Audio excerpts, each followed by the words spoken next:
Are you a man looking for an intensive program to help you overcome sexually addictive behaviors? Gateway to Freedom is your answer. Gateway to Freedom is a 3-day workshop for men seeking to overcome any destructive sexual habits. Whether married, single, or divorced, Gateway to Freedom will help men regain hope for a new life of purity and real contentment. The workshop is conducted by experts in the field of sexual addiction recovery with decades of combined experience. Read testimonials of workshop alumni at gatewaymen.com. Get all the info and register online at gatewaymen.com or call 1-800-49-PURITY. Hi, my name is Jonathan, and I'm the founder of the Gateway to Freedom Workshop.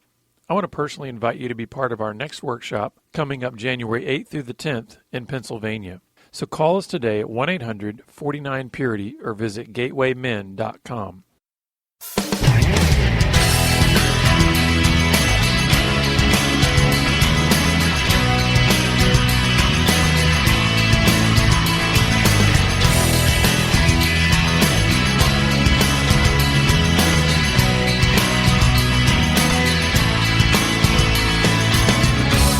Welcome to Pure Sex Radio, training men, educating women.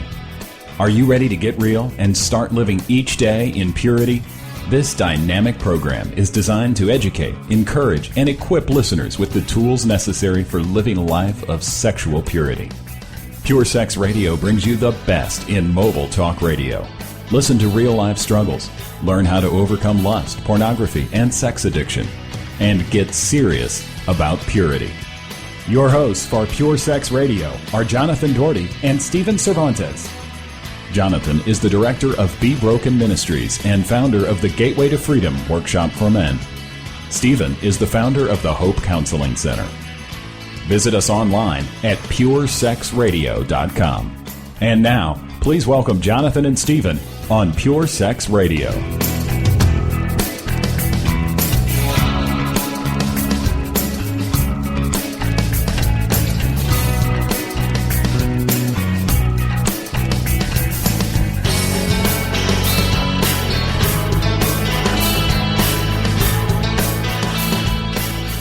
Good day, radio listeners. Welcome to this week's edition of the Pure Sex Radio broadcast. We're glad to have you with us. My name is Jonathan. I'm here with Stephen. Stephen, how are you? It is a wonderful day in God's creation. Thank you. It is a good day.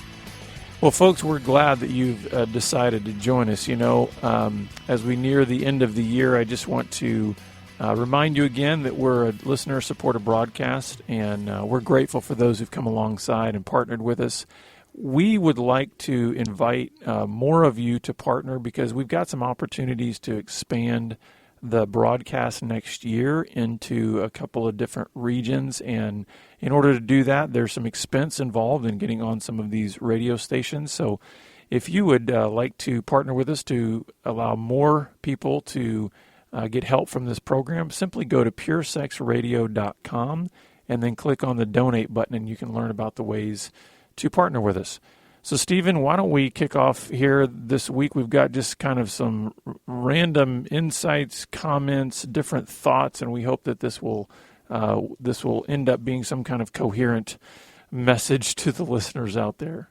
That's pretty good. I like the way you say the random thoughts. What that really means, I'll tell you, folks, it means things Stephen has written, scratched on a piece of paper and typed up and brought in. So we're going to do random thoughts. I like interesting thoughts and challenging ideas, and I hope you do also. So that's what we're bringing you today. Here's what I've come to. You get to peek into the mind of a counselor that's been doing this for 27 years when you listen to this program. So here's what I've concluded recently. I've just narrowed it down to this statement. If you have an addiction, you have a broken emotional program. That's it. Anybody with any kind of an addiction. Think about it. Have you ever met a really mature addict? No, they can be successful, but they can't be emotionally mature because they've been working on their substance of choice, their addiction issue. So I'm going to comment. I'm going to make these comments. I want you to give me some feedback on them, Jonathan. So whenever you meet a man with an addict, he has an addiction of any kind, you immediately think, oh, your emotional system is broken because you don't know what to do really in life but use your substitute. I wouldn't necessarily encourage leading with that statement, because then you'll probably, but it will. And that's not the first thing to tell them. You will probably prove in that statement that their system is broken, because you'll get punched in the nose, That's too good. But I'm saying you should say this to yourself. Right, exactly. That's what I'm saying. Yeah, because I do think, and I think that helps you be able to, because otherwise it can be incredibly frustrating to try to deal in a healthy way with an addicted person, right? I mean, think about all the wives that we have heard from over the years, and they're just they're frustrated because they've said helpful things to their husband and tried to tell him the truth and insight, and they bring value, and she's just so weary, and it's because I think she's having an assumption that I'm trying to connect with an emotionally healthy person. And if she would start with the assumption, like you're talking about here, listen, if somebody's addicted, they have a broken emotional system. I'm not saying that this makes everything better, but it helps her filter through the idea that this is an emotionally unhealthy person. And he's going to go to anger fast, or he's going to get lost fast. He's going to run away fast. He's going to attack you fast. Why? He's trying to protect himself. Mm-hmm. That's all he knows what to do. And so if you know the system is broken and he hasn't faced his brokenness, then he hasn't asked for help, then you got to wait. Yeah, and it doesn't mean that the interactions won't be frustrating and sad, but it might at least give a little bit of buffer there for the person who's trying to engage the addicted person. And it's a long game, right? Wouldn't Mm-hmm. you say that's true? This is a long process. If they developed an addiction over 10 years or 20 years, it's going to be a bit of a slow journey towards healing and recovery. And wouldn't you say that the emotional system is broken in a person who's addicted because it typically got stunted in childhood? Because, I mean, don't we see that every single guy we've ever dealt with, the issues started when he was a kid.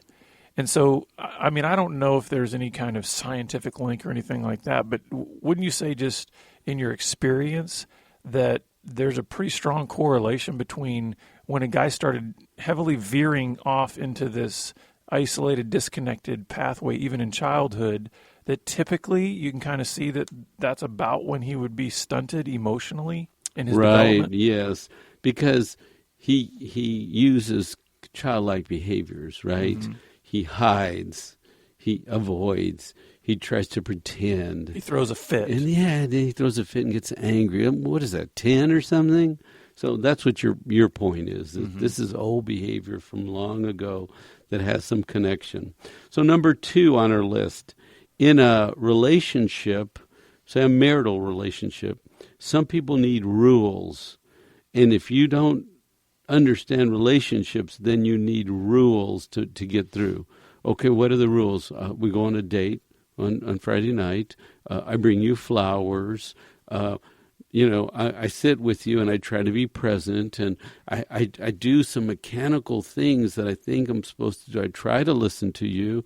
I try to be empathetic. I do things because I can do behaviors, but I'm not so good at the things that a relationship really needs. What does it need? Play, needs rest, it needs grieving together, worship and prayer. We need to do all these healthy sort of spiritual, emotional things. But if you don't know how to do them, you need rules. Well, isn't that interesting? As you're saying that, I'm thinking about all the many men that have come through our workshop, and our 3-day workshop, and I think, man, how many times have we heard the comments from guys in those workshops that just, they look you straight in the face and they go, what do I do? That's true. They want the list. And I'm not anti-list. I mean, I think that's where you have to start, and I think that's what you're saying here is sometimes, listen, for a guy who has a completely broken emotional system, really, truly doesn't know how to engage and even connect on any kind of emotional level, it's baby steps. You sometimes you do have to start a guy out with even maybe giving him some phrases, just giving him some very concrete instruction. But what I think I'm hearing you say is that there's a sense at which you need to kind of graduate into a more fluid understanding of what it means to actually restful, connect. ease. Yes, curious. I'll tell people sometimes, I'll tell men, be a curious boy, would you? Just be a curious boy, because we've forgotten how to be curious. I wonder why she's crying. I wonder what it means. Why is she saying that? What does she want from me? Be curious boy instead of fix-it man. Mm-hmm. You know? So number 3 is, I was listening to this guy talk, and he was saying, well, the reason that I'm successful, I've been successful in the military is because I learned these military patterns of maneuvering around. And he was on this sort of drill team that used patterns and performed. And man, he was very successful. And then now later in life, he says, I love dance because there's patterns. And if you just learn the patterns, life is easy. And I thought to myself, I wonder if men could learn emotional patterns. I wonder if men who've been addicted, that are waking up and coming out of it, could use that principle that wives are patterned people. They're not random, fluid. Every day a new personality shows up with whole new vocabulary you've never heard before. No, we're all patterned, repetitive. And I just wondered if that would be a helpful thought, to recognize that emotions are patterned, people are patterned, and if you didn't fight it, you could learn the pattern. And that's the key right there, I think, the idea of not fighting it, because I think a lot of times our natural inclination is we are so self-absorbed. I mean, that's part of just, I think, our broken humanity is we're just so self-absorbed that when we see the pattern in somebody else that just doesn't seem to click with our patterns, we go into conversion mode. Okay, how can I convert this person to my patterns? And I think what you're saying is, if you understand that life is a series of patterns and we are each unique in our patterns, then we might be able to celebrate those differences. We might be able to see where, hey, you know what, that difference in you is a positive for me in this area, and my difference is positive for you. You see where connections can be made, rather than, man, you're so different from me, and I can't believe that you think that way, and I can't believe that you would have those ideas, and we're critical rather than celebratory. And what I want guys to understand is, I'll say it to you, you have to learn your wife's patterns, right? You don't have to learn your neighbor's wife's pattern or all your cousins. You have to learn one woman's patterns. When does she get tired? When does she want to talk? How does she act when she's cranky? Right? When does she want comfort? How does she want comfort? Learn the pattern, repeat the pattern. Mm-hmm. So, number 4, it seems to me in life that the emotional self battles the spiritual self, right? Because we're spiritual beings, but we're also emotional beings, and we're physical beings. And so what I want, when I want it, the way I want it, is not always consistent with what God says. Mm-hmm. And I think, and we talked in a previous broadcast about the broken emotional self and how do you mature, and I think we can still have our weaknesses and yet be maturing. And I think what you're talking about here is that process, that in order for the emotional self to mature, we need to realize that there are standards. There are standards by which God has called us to live and to even think and to operate. And so sometimes what we struggle with, I think, is the fact that our emotional system does want to throw a fit. Fast and quick and first. Yeah. And I think what God is saying with this, in terms of the spiritual system, the standards that he has, is he's not saying, I can't believe you have that emotional system. I think what he's saying is, hey, when that fires off, I want you to think on a higher plane. I want you to go to a different place. I want you to be able to tap into the spirit and the power that I give you so that you respond differently. He's not shaming you for having the emotional So I'll mess. tell you, sometimes I'll say to myself, spirit to the front. Spirit to the front.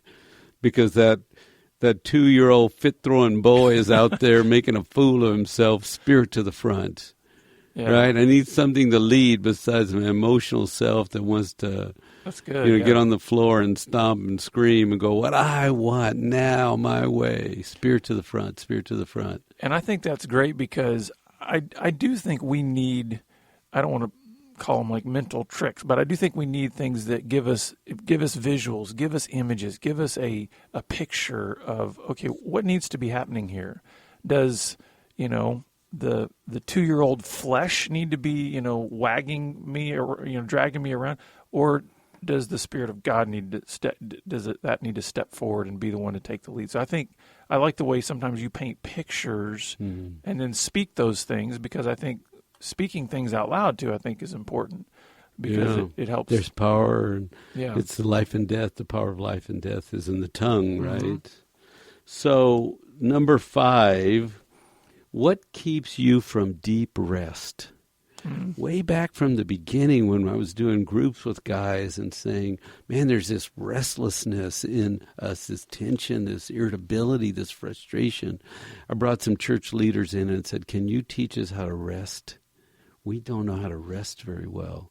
And so the question now for each listener, and I'm going to pose this to you too, what keeps you from deep rest?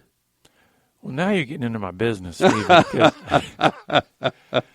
This is one of the things that I'm personally challenged with a lot, and I think it's just because of somewhat of my personality makeup. I tend to have a kind of an entrepreneurial spirit. I can definitely drift into workaholism, and I don't mean that by meaning that I'm in an office 80 hours a week. I mean that when I'm not engaged in work, it's hard for me to turn off my brain in that aspect.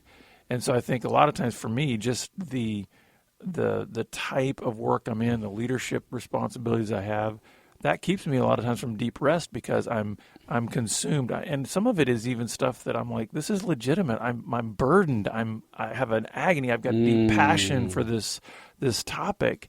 And so, but God has often reminded me and saying, listen, you're going to completely fizzle physically if you don't find times of being able to shut down, let yourself just breathe a little bit. But so should you say practice rest? Whole being, practice rest, go to rest, go practice rest. I mean, somehow even the word, I think, is useful, because I think that TV and entertainment and noise. I listen to the radio and I'm driving, and it's just like I'm fighting traffic and listening to these topics, and it's like, and sometimes I just turn it off. Just turn the stuff off. Well, you go to rest, practice rest. So that's part of the challenge we put out there. And I want to make one other comment about this, because I know what has helped me, and I'll just put this out there as something that may help some of our listeners. What has helped me when it comes to deep rest is the environment matters. And for me, a lot of times nature is a powerful, soothing agent for me to just be able to get out into nature. You know what? Sometimes nature isn't quiet, but it's a different kind of noise. You're hearing deer rustle in the woods. You're hearing a stream that's going through, the woods. And so I think nature a lot of times has a calming effect on our body, on our soul. And don't you do something else to rest? It has a little white ball. Oh, absolutely, yeah. Yeah.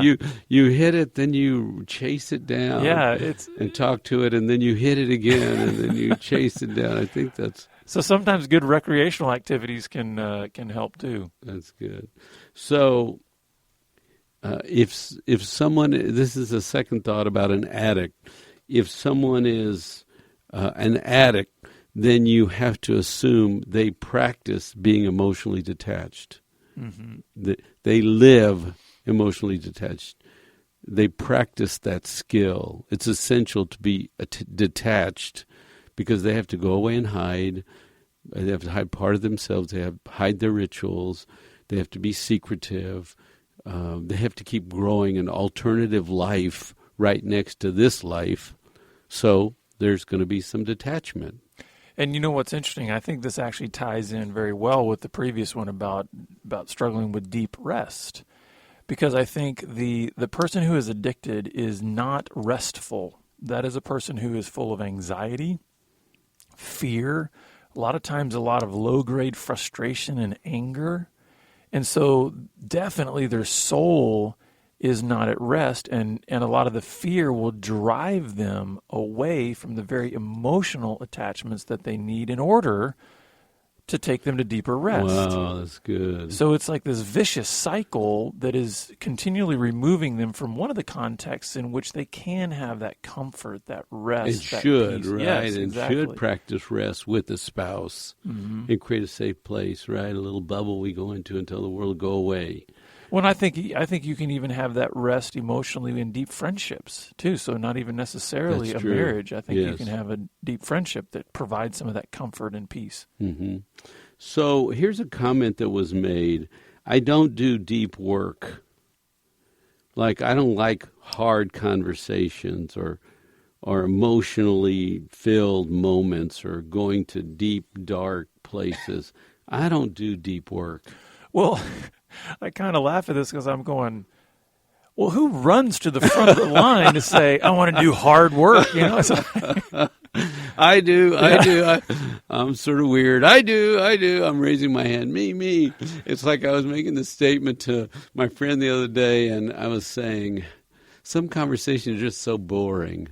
They're just full of factoids. There's no life. There's no passion in them, you know.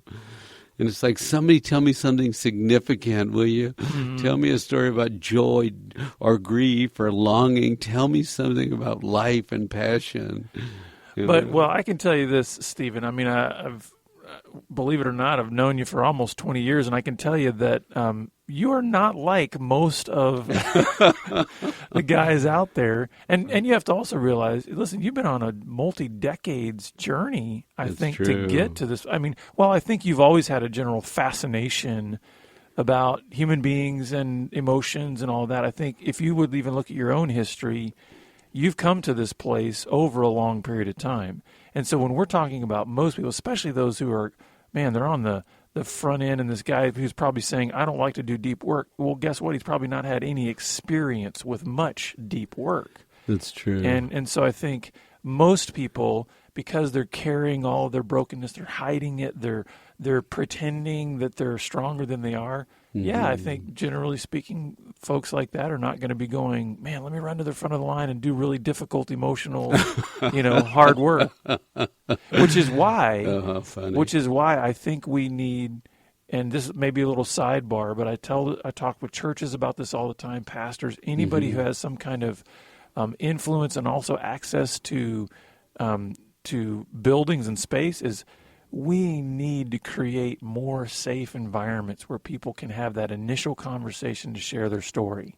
Mm. Because one of the reasons people say, I don't want to do hard work, is because probably if they've ever even dipped their toe in the water, man, somebody thrashed them. It backfired on them. That's true. Somebody slandered them, whatever else. And it's like, we need safe places for people and to share their story. And people will say, well, don't say that, or don't talk like that. It's like, I'm just telling my story. No. It's like they're so scared to go to a deep place that they make you stop going there. Mm-hmm. So, okay, we're just going through random thoughts, so I'm going to jump here. Because one of the safest statements that an addict can make is, I don't know. I'm trying to flag you off. I'm trying to give you little information. I don't know. Well, what'd you do? Where were you? Those hard questions are coming. They sound like shame and guilt and blame and attack. I don't know. Mm-hmm. But the thing we tell men, at least I tell men at the weekend, is stop saying I don't know. Just don't say it anymore. It's a hiding place. And if you're trying to grow, you can't say, I don't know. You can say, give me time, let me think about it. I'm not sure how to answer the question, but don't say, I don't know. Or you can respond with what emotion you're feeling. That scares me. I feel threatened by that. I'm really confused. Can you say it another way? Because I'm trying to connect, but I don't know. I'm struggling with my thoughts. I'm feeling scared. That kind of thing. Where at least you're giving more than just the immediate veil of I don't know. And then it's like that's a conversation ender too, which is really I think what an addicted person is trying to do, is saying you're tapping a nerve here. One thing you can, I guess, from the other side, is one thing you can know is that if somebody starts to say, I don't know, you can probably know you're in the right realm of what your line of questioning is. Because you're hitting the very place they're trying to hide. You're pushing on something. That's good. A minute ago you were talking about is a lot of our programming from our childhood, things we learned. And when this guy said this statement, I thought how childish this statement is. He said, if I don't talk about it, I don't have to talk about it. Mm-hmm. If I just don't talk about it, I don't have to talk about it. And it's like, well, what is that, 8 or 10 or something-year-old thinking? If I don't say it, nobody will know. Well, people around you sort of know. It's kind of like the 2 or 3-year-old that covers his eyes and thinks that because he can't see anybody else, nobody can see him, right? That's good.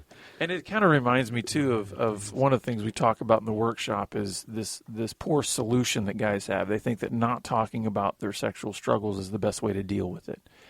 And I think it's because, we talk again about there's not many safe environments. People feel a sense of shame. If they ever do start to bring up, where they're struggling and where they're feeling broken, everybody shuts them down or they push them away. And so that's why a lot of guys, then they just decide, I don't talk about this. Yeah. And that's my solution, is to not talk about it. So one painful statement that a wife made was this. She said to her husband, there are things about me that you've changed. Unfortunately, they're for the worst.